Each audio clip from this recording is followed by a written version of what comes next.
In today's video, I'm going to teach you how to block AI agents in Microsoft 365.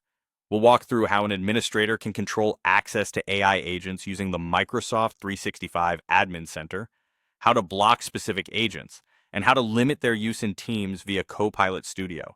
I'll also share a few tips to help you roll out the change smoothly.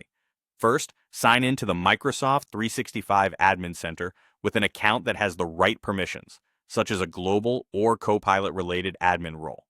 In the left navigation, select Copilot, then go to Settings. Open Data Access and choose Agents.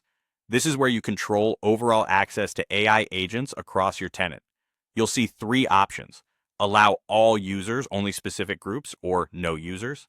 Select no users to block agent access for everyone. Choose specific groups if you want to pilot or limit access to a subset of your organization, or keep allow all users if you want broad availability.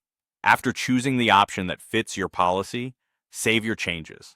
Keep in mind that policy updates can take a little time to propagate, and users may need to relaunch apps or sign out and back in for the change to take effect.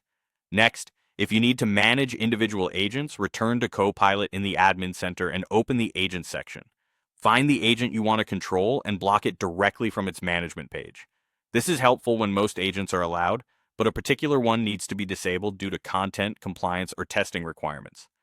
Blocking an individual agent removes or hides it from users, depending on your configuration, without changing your tenant-wide access setting. If your organization uses agents inside Microsoft Teams, you can further restrict their use through Copilot Studio. Open Copilot Studio, locate the published agent that's available in Teams, and review its channel settings. You can limit the Teams channel to specific users or groups, or disable the Teams channel entirely for that agent.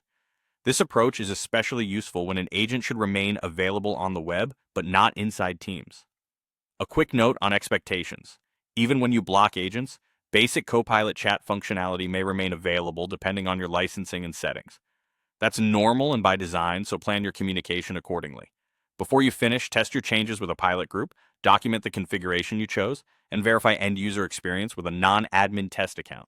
If users still see an agent briefly, give it time to propagate and have them restart Teams or their browser.